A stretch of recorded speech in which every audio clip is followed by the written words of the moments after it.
Saludamos en nuestros estudios a María Clara Ospina. Ella es periodista, escritora y también es columnista en el diario Nuevo Herald de Miami, en La Nación de Panamá y en Colombia, en los diarios El Nuevo Siglo y El Colombiano. María Clara, muchas gracias por acompañarnos. Bienvenida. Muchas gracias. Me parece muy interesante estar aquí. En Medellín, Colombia, saludamos al señor Álvaro Uribe Vélez, expresidente de Colombia. Señor expresidente, muchas gracias por estar con nosotros. Bienvenido. Muchas gracias a ustedes, queridos amigos de la noche. Saludos a la doctora María Clara y un saludo a todos los televidentes. En París, Francia, saludamos a Eduardo Mackenzie, él es periodista y columnista del diario El Colombiano. Eduardo, gracias por acompañarnos, bienvenido. Muchas gracias, estoy muy contento de estar con ustedes. Gracias, señor.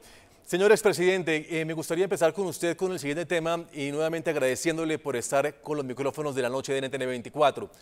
Cuando hablamos de la desmovilización del bloque La Casica, La Gaitana, en ese entonces, ¿qué información le llevan a usted como primer mandatario de esta desmovilización de supuestos terroristas de las FARC? Bueno, lo primero que tenemos que recordarle a todos los ciudadanos es que en el gobierno nuestro se le puso todo el énfasis a la desmovilización. Fue exitosa, contribuyó enormemente a que el país entrara en ese camino de recuperar la seguridad. Es importante recordar que se desmovilizaron cerca de 53.000 personas, alrededor de 35.000 paramilitares y alrededor de 18.000 guerrilleros. Durante la mayor parte del gobierno, creo que hasta febrero-marzo del año 2009, esas desmovilizaciones estuvieron lideradas por el doctor Luis Carlos Restrepo. Él sale del gobierno para no inhabilitarse para la siguiente elección del Congreso de la República y es reemplazado por el doctor Fran Per, hoy ministro del Medio Ambiente. Me pregunta a usted la información que yo recibí, la información que recibíamos todos los días. Movilización de tal grupo, de tal otro, la desmovilización de tal individuo, de tal otro, y todas las celebrábamos, porque para nuestro gobierno la desmovilización era una política fundamental. Si usted me pregunta, a mí me gustaba mucho que me hablara de desmovilizaciones, mucho más que cuando dan la noticia de que a alguien se le había dado de baja o que alguien había sido arrestado para llevarlo a la cárcel.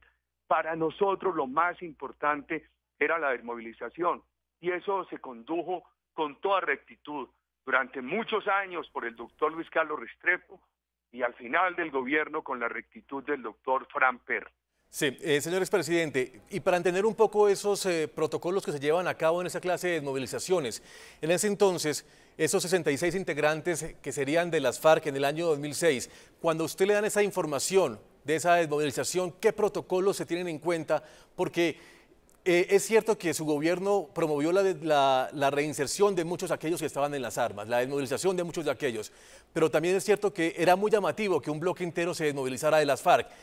¿Qué precauciones tuvieron en cuenta en su gobierno para que eso se llevara a cabo de una manera particular? Bueno, para el gobierno... ¿Aló? Sí, señor expresidente. Sí, señor. Sí.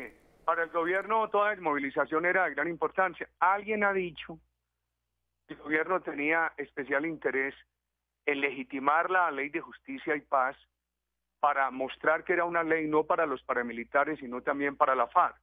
Así se concibió. Debo recordarle a mis compatriotas que desde la hora cero de nuestro gobierno, nosotros combatimos por igual a todas las organizaciones terroristas, sin importar sus siglas, sin importar su orientación. Lo he repetido muchas veces, yo habría podido decir, bueno, vamos a tener aquí una persecución primero contra la FARC, contra el ELN, vamos a unirnos con los paramilitares y seguramente hubiéramos avanzado más rápida, más eficazmente contra los terroristas guerrilleros, pero el camino nuestro fue el camino institucional. Por eso desde la hora cero lo que dijimos fue: el gobierno combate a todos por igual y ofrece los mismos beneficios a todos por igual. Entonces, la tal teoría de que había un afán allí y que en virtud de ese afán el gobierno estaba dispuesto a atropellar la ley para que se desmovilizaran unos señores de las FARC y demostrar que la ley de justicia y paz no era solamente para los paramilitares, sino también para la FARC, es una teoría que carece totalmente de sentido, porque nuestro gobierno combatió desde la hora cero, con la misma determinación, a todas las organizaciones terroristas y a todas estas organizaciones les ofreció las mismas posibilidades. Sí, señor Álvaro Uribe Vélez, reconociendo lo que usted acaba de decir y entendiendo sus palabras, en este caso, cuando ya empezamos a hablar del proceso que se le sigue a Luis Carlos Restrepo, en este caso, la responsabilidad de él ante la entrega de esos supuestos guerrilleros de las FARC, ¿cuál es? Mire, el Estado procedió de muy buena fe. Procedió de muy buena fe la inteligencia militar, el general Suárez Tocarruncho, que estaba al frente del tema, el comisionado, el doctor Luis Carlos Restrepo. Entonces, por ejemplo, se ha dicho lo siguiente, lo decía ayer la jueza, es que él debió verificar que efectivamente cada una de estas personas perteneciera a la FARC. Primero, una desmovilización de 53.000 personas. Y se presenta ahora un caso en el cual se engañó al Estado. El Estado es víctima. Pero entonces aquí, a una víctima como Luis Carlos Restrepo se le está dando tratamiento de victimario. Las cosas al revés. Yo quiero proponerles a ustedes esta reflexión.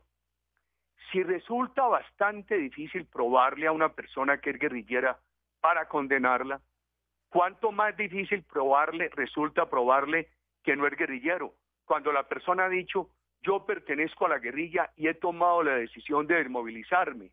Esto es, eso presumiría uno que no hay que probarlo, que esa confesión de la persona basta. Pero si además se necesitara hacer una verificación, primero hay que revisar la carta de funciones del doctor Restrepo. Segundo, hay que mirar lo difícil que es hacer una verificación, verificar uno contra la confesión de la persona diciendo que es guerrillera, y uno a verificar que no es guerrillero, eso queda prácticamente imposible. Pero es que además eso no se agotaba, el proceso no se agotaba en la instancia del doctor Restrepo. Además quedaba por delante todo ese proceso de la Ley de Justicia y Paz, en el cual era posible mirar si efectivamente esas personas, si habían estado en la guerrilla o no, y si efectivamente esas personas habían obrado de acuerdo con la ley o estaban engañando al Estado. A mí me parece, si usted me diera la oportunidad de explicarlo, que además en la decisión de dictar esta orden de captura contra el doctor Luis Carlos Restrepo hay factores de los cuales yo discrepo tremendamente. No se le puede hablar de dos puntos allí, que son el análisis de razonabilidad y el análisis de necesidad, que son presupuestos que se requieren para hacer una orden de captura. Sí, señor expresidente, para darle un poco de juego a nuestros invitados, también periodistas que también están interesados en compartir esas opiniones, antes de eso le quiero preguntar si la decisión de la jueza de que siga el procedimiento en contra del señor Luis Carlos Restrepo para usted era lo adecuado o para usted es lo que va ajustado a la ley. Para mí ha sido sumamente grave que se le imputen cargos al doctor Luis Carlos Restrepo. Esto es, hay unos errores enormes. Primero, hay personas que han asumido, han reconocido la responsabilidad.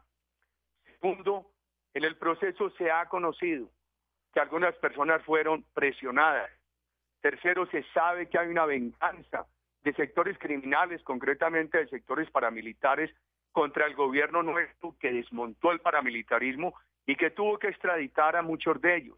Cuarto, uno tiene que entender una norma del derecho probatorio, que es hacer valer lo que es el presupuesto moral de la persona. Mucho más importante la trayectoria moral de Luis Carlos Restrepo que algunas tergiversaciones que puedan aparecer en un proceso que está viciado por aquellos que han querido desatar una venganza contra nuestro gobierno. Si uno hace el análisis de razonabilidad, encuentra que ninguno de esos delitos contra Luis Carlos Restrepo está probado, son imposibles. Y si hace el otro análisis, el análisis de necesidad, dice, bueno, pero como Luis Carlos Restrepo no ha comparecido al proceso, por necesidad del proceso hay que dictar la orden de captura. Aún en ese evento, en el evento de la no comparecencia, el análisis de necesidad presupone que haya una respuesta positiva al análisis de razonabilidad. Si en ese prerequisito, que es el análisis de razonabilidad, se encuentra que no están probados esos delitos, entonces, ¿cuál es la necesidad para dictar una orden de captura contra una persona a quien los delitos que se le pretende imputar no tienen ningún sustento? A mí me parece de la mayor gravedad. Lo que deseo es que el doctor Luis Carlos Restrepo tenga protección de acuerdo con las leyes internacionales de un Estado y que no se le lleve a la cárcel. Imagínese usted qué puede pensar uno, un hombre que hizo todo ese esfuerzo con toda esa transparencia para inmovilizar a tantos criminales y que él termine en la cárcel por una venganza de los criminales contra él.